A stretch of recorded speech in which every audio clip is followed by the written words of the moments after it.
Hey, welcome to the podcast this week and Youthology Live. Every week we cover a topic in the area of youth ministry and we resource you on all kinds of topics. And this week we are dealing with the topic of racism in America. There are so many things going on right now around this, and so we have to speak to it because I don't want to have the answers to the questions no one is asking. Okay, so the topic this week is specifically 10 things that white teenagers need to know about racism. I know, kind of a different angle, right? But listen, I understand totally that racism is broader than white teenagers. But that's the topic this week. And I think, to be honest, a lot of these things that I'm going to share with you can be shared across race, okay, and ethnicities. So anyway, let me begin by reading to you James chapter 2. I think James has a lot to say about racism and partiality. You'll see. James, by the way, was the half-brother of Jesus, okay? So I think anytime James speaks that we should listen. I mean, think about that. He was Jesus' brother, okay? So in James chapter 2, he says this, "For if there should come into your assembly a man with gold rings, fine apparel, and there should also come in a poor man in filthy clothes, and you pay attention to the one wearing the fine clothes," right? And you say, "Hey, sit here in a good place." But to the poor man you say, "Stand over there," okay? He says, "Have you not been thinking with evil motives?" Okay, just remember that, with that little story, that little analogy. Are you not thinking of evil motives when we do that? Then he goes down and he says this, "But if you show partiality, you commit sin." Okay? That's an amazing thought. If you show partiality, you commit sin. Okay? It's not just a struggle, right? He defines that as sin. And so what I want to do is help you as a white teenager to see the history of this problem, and from 400 years ago in America, take you all the way up to today and how we can make the problem history, okay? So, hey, number one, your ancestors are responsible for the beginnings of racism. 400 years ago in America, this all started. Listen, I realize that you as a white teenager were not born into this, that you were born into this world and that it's not your fault. I understand that. But it will be our fault, your fault as a white teenager in America, Gen Z, if you do nothing about it. Okay? So I understand you inherited something, but what are you going to do? Okay, number two, you are the most diverse generation in American history.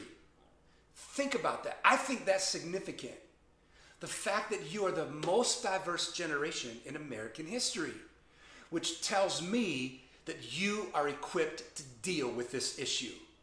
When all of the models, the Barna research study, and all of the other models that follow it say that 51% of Gen Z is now non-white. That is significant.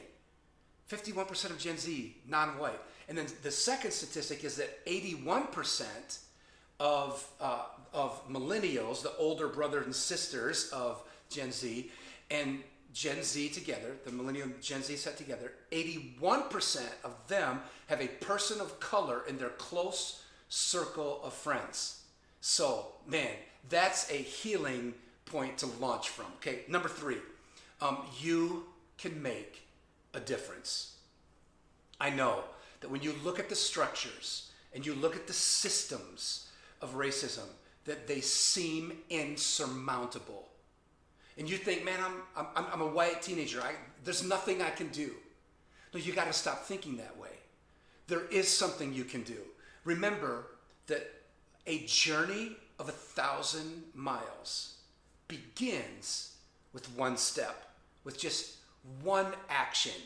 Okay, and we'll get into those here following. Number 4, talking about racism is uncomfortable. It's intimidating, isn't it? I know, and that's okay. That's okay. It's intimidating partly because it's something that we just don't talk about often. And listen, familiarity breeds confidence. Familiarity can breed confidence. And so let me give you a couple of things that you can do. I think because it's intimidating that you need to do some research. You need to get up on the civil rights movement and social justice and the history of social justice. It can be very helpful if you follow people of color on your social media. I think that's really helpful. So, and then let me give you 2 resources, 2 books. And the first is David Anderson and Gracism. I've read that book. Powerful introduction of this thought of gracism, the opposite of racism, giving grace to people and grace to ethnicities in our relationships with them. And then second is Michelle Alexander's The New Jim Crow, and powerful writing on this idea of racism from the past and what it looks like today. Okay, so becoming comfortable through resourcing you. Let me give you one more idea in this area, this number 4, and that would be to build relationships in communities of color with people of color. So, like I said, 80% of you, 81% of you, Millennial and Gen Z, you're already comfortable. You already have people in your circle. So now, what do? Ask questions. Talk it out. Ask questions. What am I doing that I shouldn't do? What are some things I should change? What can I do to help, right? Those kind of things. Have those conversations between people of color. Okay, number 5. Racism is not all complicit, overt behavior. Okay? Complicit, overt behavior, meaning it's macro aggression.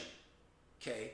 In other words, it is racism by the things I say, or how I treat people, or the wage difference, okay, that's there, or violence. That would be that overt, okay, complicit. It's my fault. Okay, I'm doing that. That's the macro aggression behavior. Okay, not all racism is macro aggressive.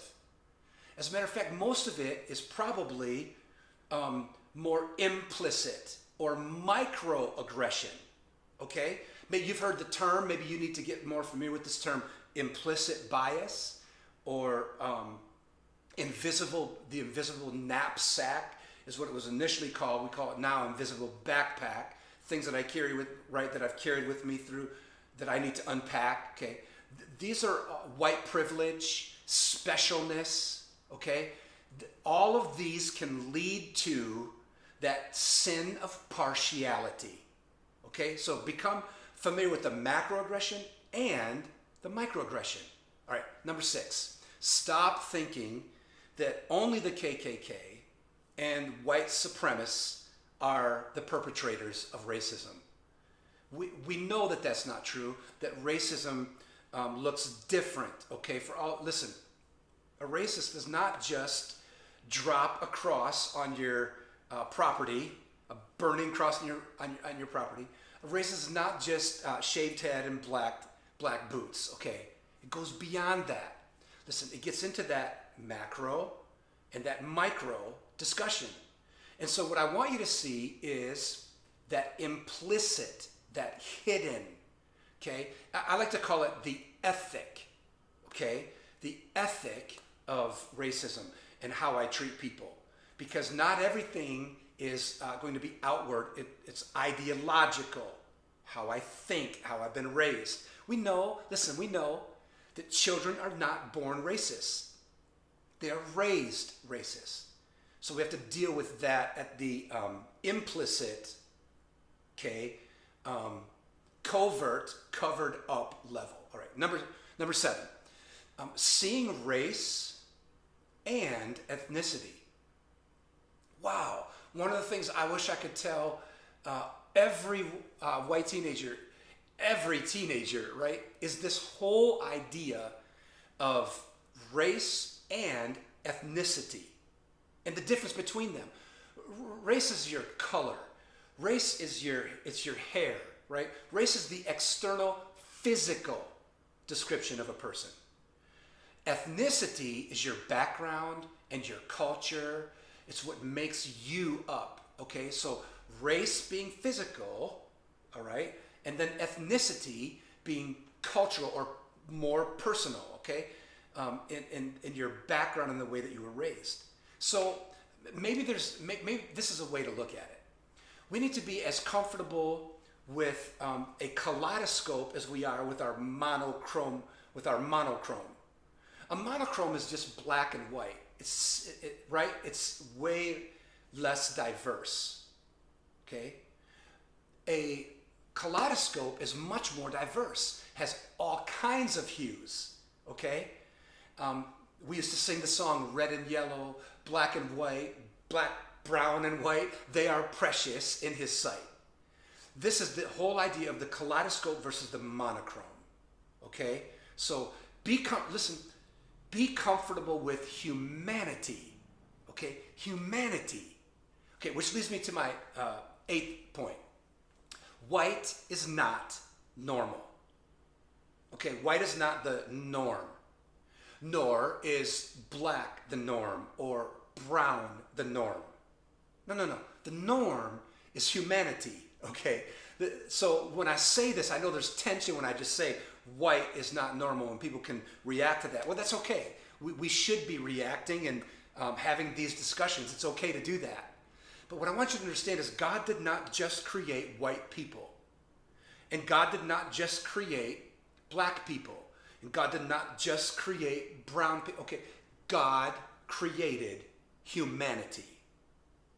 Okay, so understanding that we need to both recognize race and ethnicity. Okay, all right. Number nine, time does not heal. I've written on this in my first book when I talk about suffering and hardship and how we respond to that.